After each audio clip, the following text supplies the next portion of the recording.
तो चलिए सीधे इस एक्सप्लेनेर में चलते हैं और उस सदियों पुरानी एक बेहतरीन जासूसी कहानी की तरह दिलचस्प यात्रा को डीकोड करते हैं।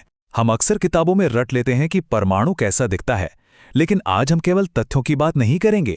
हम ये समझेंगे कि कैसे इंसान ने हमारी दुनिया के सबसे बुनियादी, सबसे छोटे निर्माण खंडों को परत दर परत असल में उजागर किया।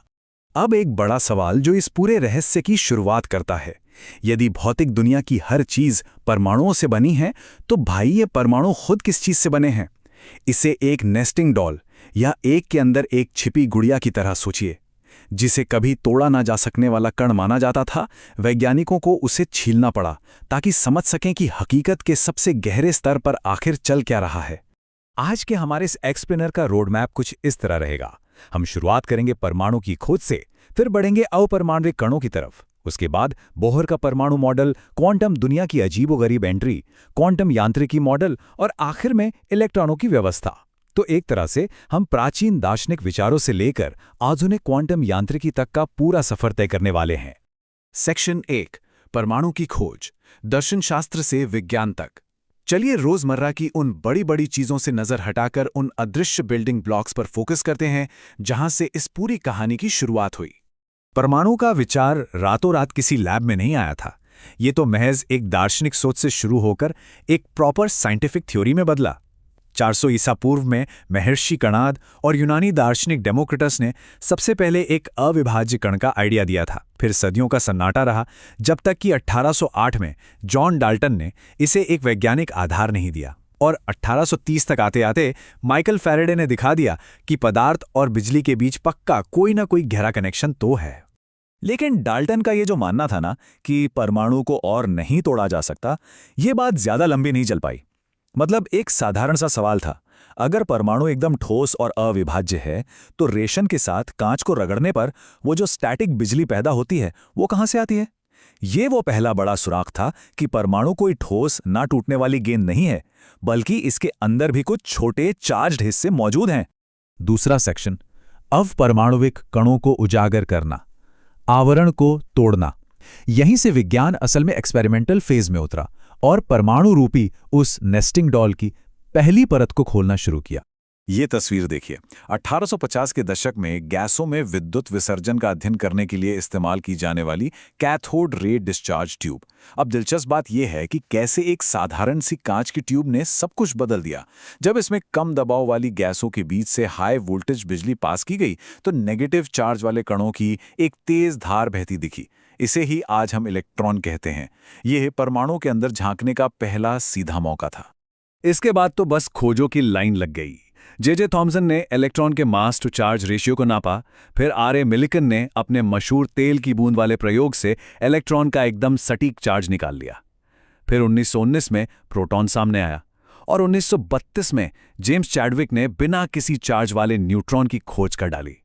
इन बैक टू बैक डिस्कवरीज ने साबित कर दिया कि ब्रह्मांड की हर चीज इन्हीं बेसिक सबएटॉमिक पार्टिकल से बनी है। सेक्शन 3, बोहर का परमाणु मॉडल, इलेक्ट्रॉनों के लिए एक सौर मंडल।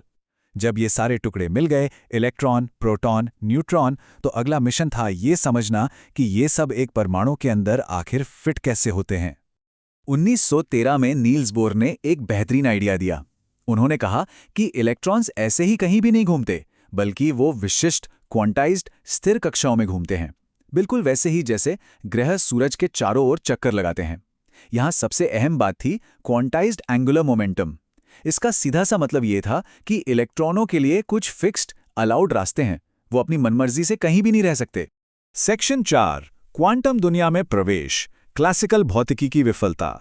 अब बोहर का मॉडल हाइड्रोजन जैसे सिंपल परमाणु के लिए तो एकदम परफेक्ट था, लेकिन जैसे ही बड़े और कॉम्प्लेक्स परमाणुओं की बारी आई, ये मॉडल बुरी तरह फेल हो गया। अब कुछ नया सोचने की जरूरत थी। जरा इस अविश्वसनीय रूप से छोटी संख्या को देखिए, 6.626 × 10⁻34 जूल सेकेंड। ये प्लैंक का स्थिरांक है। मैक्स प्लैंक ने इसी से साबित किया कि ऊर्जा किसी बहती हुई नदी की तरह लगातार नहीं निकलती, बल्कि ये छोटे छोटे पैकेट्स में आती हैं, जिन्हें हम क्वांटा कहते हैं। इसी एक विचार ने विज्ञान की पूरी नींव हिलाकर रख दी थी। तो अब हमारे सामने एक बहुत ही दिलचस्प कॉन्ट्रास्ट था। एक तरफ क्लासिकल न्यूटोनियन यांत्रिकी है, जो गिरते हुए पत्थर या ग्रहों जैसी बड़ी चीजों का एकदम सटीक हिसाब लगाती है, लेकिन दूसरी तरफ जब बात इलेक्ट्रॉन जैसे सूक्ष्म कणों की आती है, जो कभी कण तो कभी तरंग की तरह बर्ताव करते हैं, तो हमें पूरी तरह से एक नई चीज पर निर्भर होना पड़ता है, और वो है क्वांटम यांत्रिकी।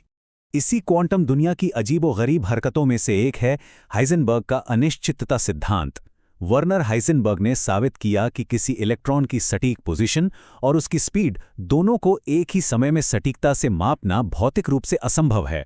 अगर हम किसी बड़ी चीज पर इसे लागू करें तो कोई फर्क नहीं पड़ता, लेकिन एक छोटे से इलेक्ट्रॉन के लिए ये अनिश्चितता इतनी बड़ी है कि फिक्स ऑर्बिट या सौरमंडल वाले विचार को कूड़ेदान में डालना ही पड़ा। सेक्शन 5, क्वांटम यांत्रिकी मॉडल, प्रायिकता के बादल। अब जब हम इलेक्ट्रॉन की सटीक जगह बता ही नहीं सकते, तो फिजिक्स को भारी भरकम गणित और प्रायिकता यानी प्रोबेबिलिटी का सहारा लेना पड़ा।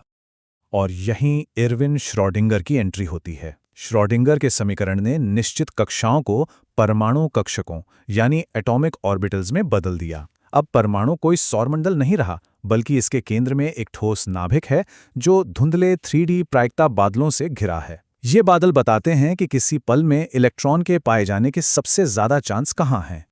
इन प्रोबेबिलिटी बादलों में हर इलेक्ट्रॉन की एक पक्की पहचान होती है। ये 4 क्वांटम संख्याएं किसी घर के पोस्टल एड्रेस की तरह काम करती हैं। प्रिंसिपल नंबर उसका साइज और एनर्जी बताता है, अजीमुथल उसका 3D शेप तय करता है, मैग्नेटिक स्पेस में उसका ओरिएंटेशन बताता है, और स्पिन ये तय करता है कि इलेक्ट्रॉन खुद किस दिशा में घूम रहा है। बस इन 4 नंबरों से किसी भी इलेक्ट्रॉन की पूरी कुंडली मिल जाती है। इन परमाणु कक्षकों की जटिल 3D आकृतियों को जरा देखिए। ये बाउंड्री सरफेस डायग्राम्स उन असल सीमाओं को दिखाते हैं जहां एक इलेक्ट्रॉन अपना ज्यादातर वक्त बिताता है। एस कक्षक एकदम गोल हैं, जबकि पी और डी कक्षक डंबल या उससे भी अजीबो-गरीब शेप के हैं। ये सब हमें उस माइक्रोस्कोपिक दुनिया की गजब की ज्यामिति दिखाते हैं जो हमारी आंखों से बिल्कुल ओझल है। सेक्शन 6, इलेक्ट्रॉनों की व्यवस्था, सुनहरे नियम। ऑर्बिटल्स के शेप तो समझ आ गए, लेकिन अब देखना यह है कि इलेक्ट्रॉन इन कमरों में शिफ्ट कैसे होते हैं। इसके लिए 3 बहुत ही कड़े नियम बनाए गए हैं। पहला, ऑफ बाउ सिद्धांत। इलेक्ट्रॉन सबसे पहले सबसे कम ऊर्जा वाले कक्षकों में जाते हैं। दूसरा, पाउली का नियम। एक कक्षक में ज्यादा से ज्यादा 2 ही इलेक्ट्रॉन रह सकते हैं, और वो भी उल्टी दिशा में स्पिन करते हुए। और तीसरा, हुंड का नियम। एक जैसी ऊर्जा वाले कक्षकों में पहले एक एक इलेक्ट्रॉन जाता है, उसके बाद ही पेयरिंग शुरू होती है। बस इन 3 लॉजिकल स्टेप्स से हम ब्रह्मांड के किसी भी तत्व का नक्शा खींच सकते हैं।